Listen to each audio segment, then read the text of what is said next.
నమస్తే, welcome to right news. Chaitanya వ్యక్తుల కార్యక్రమానికి స్వాగతం. ఈనాటి కార్యక్రమంలో పాల్గొనడానికి మనతో ఉన్నారు జనసేన పార్టీ సర్వేపల్లి నియోజకవర్గ ఇన్ఛార్జ్ బొబ్బేపల్లి సురేష్ నాయుడు గారు. ప్రజెంట్ సర్వేపల్లి నియోజకవర్గ రాజకీయాలు ఎలా ఉన్నాయో వారి మాటలని విని తెలుసుకుందాం. నమస్తే సార్. నమస్తే అండి. బాగున్నారు సార్? బాగున్నాను. మీరు ఎలా ఉన్నారు? బాగున్నారు సార్.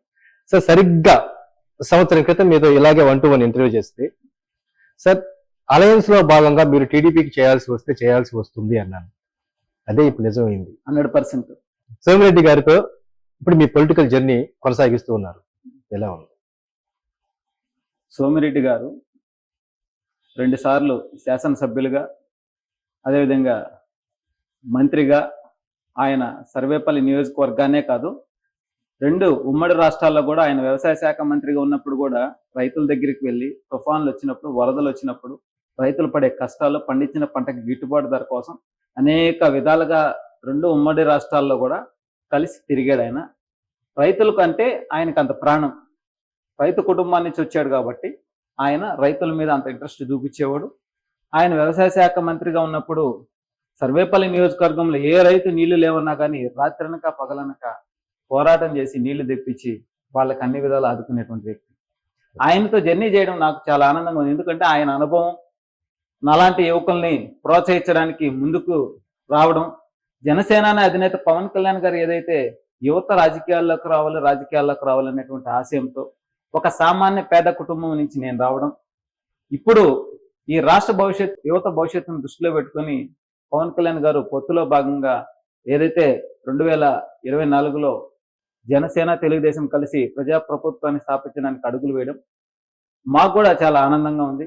ఓకే సార్, నేను మొదటిసారి మీతో ఇంటర్వ్యూ చేసినప్పుడు ఇలాగే అప్పుడు మీరు నియోజకవర్గంలో జనసేన పార్టీ తరఫున ఒక పెద్దలుగా బాధ్యతలో ఉన్నారు. ప్రజెంట్ అయితే ఏకంగా నియోజకవర్గానికి ఇన్ఛార్జ్ వర్యులుగా మారారు. నియోజకవర్గ బాధ్యతలు ప్రస్తుతం ఎలా ఉన్నాయి? వాస్తవంగా రైట్ న్యూస్ వాళ్ళకి హృదయపూర్వక ధన్యవాదాలు తెలియజేస్తున్నాను. ఎందుకంటే మొదటిసారి 2017 డిసెంబర్ నుంచి నేను ఒక జెండా పట్టుకొని సామాన్య జన సైనికుల్లాగా నా ప్రయాణం కొనసాగించే సర్వేపల్లి నియోజకవర్గంలో నేను ఎవరి దగ్గరికి వెళ్ళి కండవ కప్పించుకోలే. 40 మందితో మీటింగ్ కండక్ట్ చేసి ముందుకు అడుగులు వేశా. ఆనాటి నుంచి ఏ పదవి లేకపోయినా పార్టీ కోసం అధ్యక్షుల వారి మీద అభిమానంతో పోరాటం చేస్తూ వస్తూ ఉన్నా. అప్పుడు మీరు మొదటిసారి ఇంటర్వ్యూ చేసినప్పుడు నాకు ఏ పదవి లేదు. నిజంగా నాకు చాలా ఆనందంగా ఉంది. ఎందుకంటే సంవత్సరం క్రితం మీరు ఇంటర్వ్యూ చేసినప్పుడు ఏ పదవి లేదు. కానీ ఈ రోజు సర్వేపల్లి నియోజకవర్గ సమన్వయకర్తగా నాకు బాధ్యతలు ఇచ్చి మా అధినేత పవన్ కళ్యాణ్ గారు నా భుజం మీద చేసి దగ్గరికి తీసుకొని నువ్వు కష్టపడు అని ఒక్క మాట చెప్పాడు. నిజంగా నాకు జీవితంలో ఈ తల తెగి కింద పడేంత వరకు జనసేన జెండాని వదలను. రెండోది, వైసీపీ వాళ్ళు నా మీద కేసులు పెట్టినా, కటౌట్లు గించేసినా, నన్ను ఏ విధంగా ఇబ్బందులు పెట్టినా, నన్ను చంపేస్తానని బెదిరించినా, నా కుటుంబాన్ని బెదిరించినా నా పోరాటం ఆగదు. అదేవిధంగా సర్వేపల్లి నియోజకవర్గంలో ఈరోజు మనం చూస్తే అప్పటికి ఇప్పటికీ మా అదే సర్వేపల్లి నియోజకవర్గంలో జనసేన తరఫున బొబ్బేపల్లి సురేష్ నాయుడు ఒక్కరే ముందుకు అడిగేశారు. ఈ రోజు మీ వెనక వందలాది మంది యువత ఉంది. ఎలా సాధించుకున్నారు వీళ్ళందరినీ? నేను సాధించుకున్నది కాదు. వాస్తవంగా నేను ఒక సామాన్య పేద కుటుంబీకుడిని. నేను, మా నాన్నగారు రైతు కూలి, మా తాతగారు రైతు, నేను ఒక రైతు కూలి కుటుంబం నుంచి వచ్చా. కష్టపడ్డా, కష్టం విలువ తెలుసు.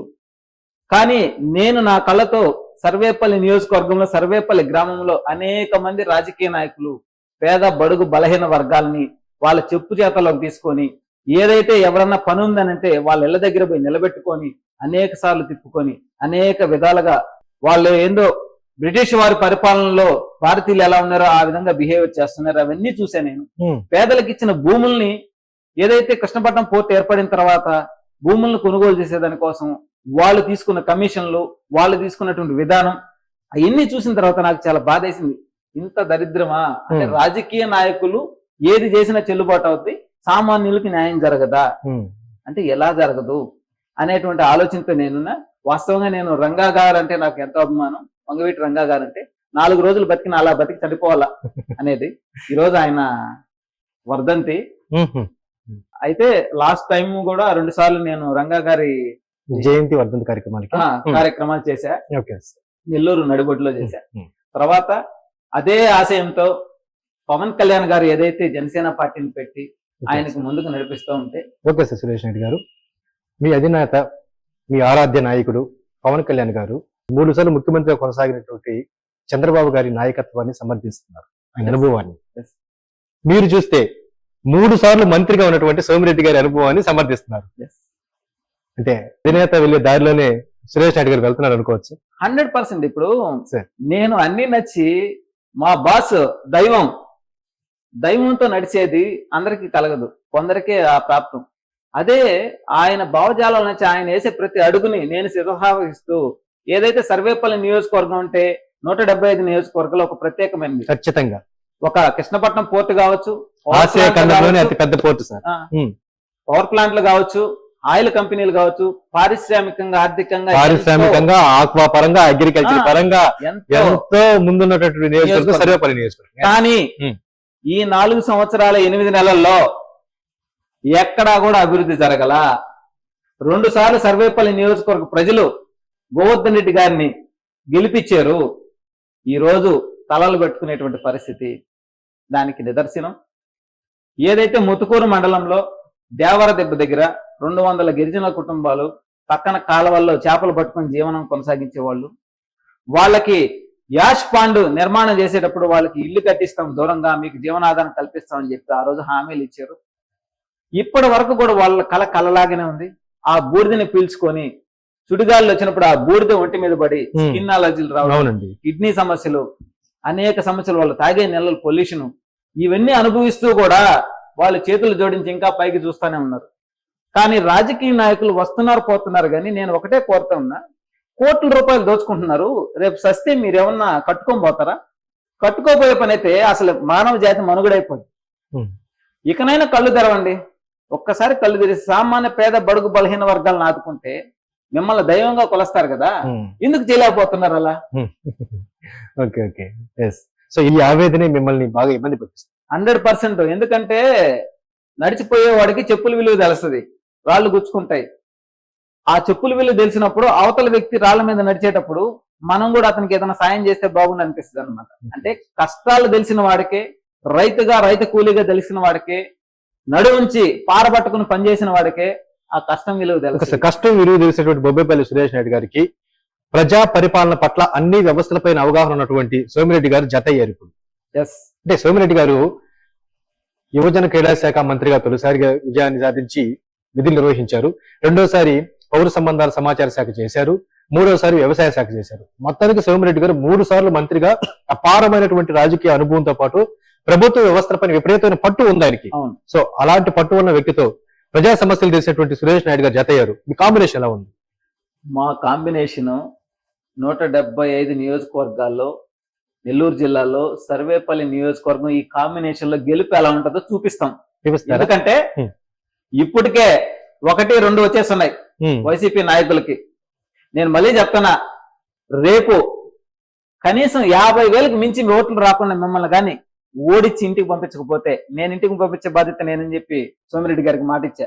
ఓడిచ్చే బాధ్యత నాది, జైలుకు పంపించే బాధ్యత మీది. ఎందుకంటే ఆయన మంత్రి అవ్వంగానే కోర్టులో దొంగలు పడ్డారు. మన దేశ చరిత్రలో ఎక్కడైనా కోర్టులో దొంగలు పడతారా? కోర్టులో ఏముంటే దొంగలు పడతారు మీరు చెప్పండి. కోర్టులు అంటూ ఉంటే కేసుకు సంబంధించిన ఫైల్స్ తప్ప బంగారు నగలు ఉండడానికి అవకాశాలు డబ్బులు. మంత్రిగా వచ్చిన తర్వాత కోర్టులో దొంగలు పడ్డప్పుడు దాని మీద ఎందుకు చర్యలు తీసుకోలేదు? దాని మీద ఎందుకు నోరెప్పలేదు ఆయన? మనం మాట్లాడుకుందాం. ఈరోజు సర్వేపల్లి నియోజకవర్గంలో కోట్ల రూపాయలు విలువ చేసే గ్రావెల్, ఈ గ్రావెల్ మొత్తం ఎక్కడికి పోతుంది? గ్రావెల్ అమ్మిన డబ్బు ఎక్కడికి పోతుంది? మా నియోజకవర్గంలో ఎర్ర బంగారాన్ని తరలించిన డబ్బుతో ఈ నెల్లూరు జిల్లాని 6 నెలల పాటు కూర్చోబెట్టి పోషించవచ్చు. అదే విధంగా ఇసుక చూస్తే దెబ్బలుగా తోలకాలు జరుగుతున్నాయి, కానీ అక్కడి నుంచి ఎక్కడికి పోతుంది ఎవరికి తెలియదు. భూముల ఆక్రమణ, కోట్ల రూపాయలు విలువ చేసే భూముల ఆక్రమణ. ఎందుకంటే కృష్ణపట్నం పోర్టు పడిన తర్వాత ఫ్యాక్టరీల కోసం కోట్ల రూపాయలు విలువ పెరిగిపోయింది. ఆ భూములు ఎవరు ఆక్రమిస్తున్నారు? ఎవరికి రిజిస్ట్రేషన్ అవుతున్నాయి?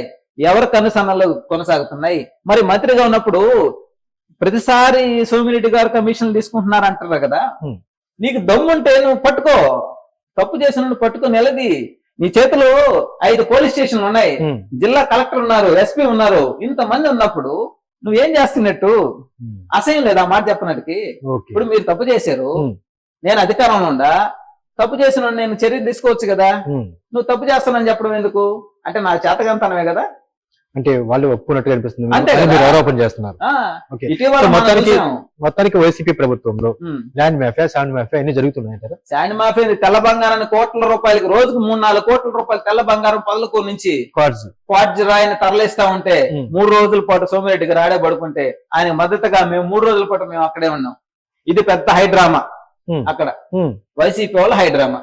ఇజ్రాయల్ ను పంపించారు. మీరు ఇప్పుడేం చెప్తున్నారు మీడియా ముందు? ఇజ్రాయల్ ని మేము ఎందుకు పంపిస్తాం, ఆయన కోసం వచ్చారు అంటున్నారు. మీరు చర్యలు తీసుకోవచ్చు కదా.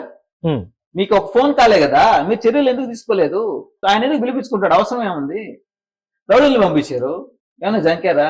250 మంది రాత్రి 2 గంటల దాకా ఉన్నారు. మీరేం చేశారు? సార్ ఆ సమయంలో మీరు కూడా ఉన్నారా? నేను కూడా ఉన్నాను. నేను రోడ్డు మీద ఉన్నాను. రోడ్డు మీద మేము కార్లు పెట్టుకుని కూర్చొని ఉన్నాం. 2:15 కల్లా అరెస్ట్ చేస్తారనేటువంటి ఇంటిమేషన్ ఉంది. వాళ్ళు 2 ప్లాన్లు ఫెయిల్ అయినాయి. ఇజ్రాయల్ ఫెయిల్ అయింది, రౌడీల్ది ఫెయిల్ అయింది. మూడోది పోలీస్ శాఖ. పోలీస్ శాఖ ఏం చేశారు? సెక్యూరిటీ ఇస్తామని చెప్పి వచ్చారు. సెక్యూరిటీ ఇచ్చారా? మీరు పట్టుకోవాల్సింది ఏదైతే అక్రమంగా మైనింగ్ జరుగుతున్నటువంటి టిప్పర్ని సీజ్ చేయాలా, జేసీబీని సీజ్ చేయాలా, అదేవిధంగా అక్కడికి రావాల్సిన రెవెన్యూ శాఖ రావాలా, తర్వాత వచ్చి గనుల శాఖ రావాలా, జిల్లా ఎస్పీ రావాలా. ఎవరు రాకుండా డ్రామా వేశారంటే ఇది విచిత్రమా కాదా? మొత్తానికి భావితరాల ఆస్తులన్నీ పెరిగిపోతున్నాయని చెప్పి అనుకోవచ్చు సార్. 100% రాష్ట్ర వ్యాప్తంగా సర్వేపల్లిలో రాష్ట్ర వ్యాప్తంగా జరిగేది ఒక ఎత్తు అయితే, కోట్ల రూపాయలు విలువ చేసి నిధి మా సర్వేపల్లి నియోజకవర్గం మన భారత రాష్ట్రపతిగా ఉపరాష్ట్రపతిగా సేవలు అందించినటువంటి సర్వేపల్లి రాధాకృష్ణన్ గారి పూర్వీకులు ఉన్నటువంటి నియోజకవర్గం, గ్రామం నాది. అయితే ఆయన ఇంటి పేరు నిజంగా మేము గర్వంగా చెప్పుకుంటాం. మీ దేవుడు అంటే మా సర్వేపల్లిని గర్వంగా చెప్పుకుంటాం. అటువంటి గర్వంగా చెప్పుకునే నియోజకవర్గాన్ని కోర్టులో దొంగలు పడ్డ విషయాన్ని ప్రపంచానికి తెలియజేసినటువంటి వ్యక్తి ఈ మంత్రి.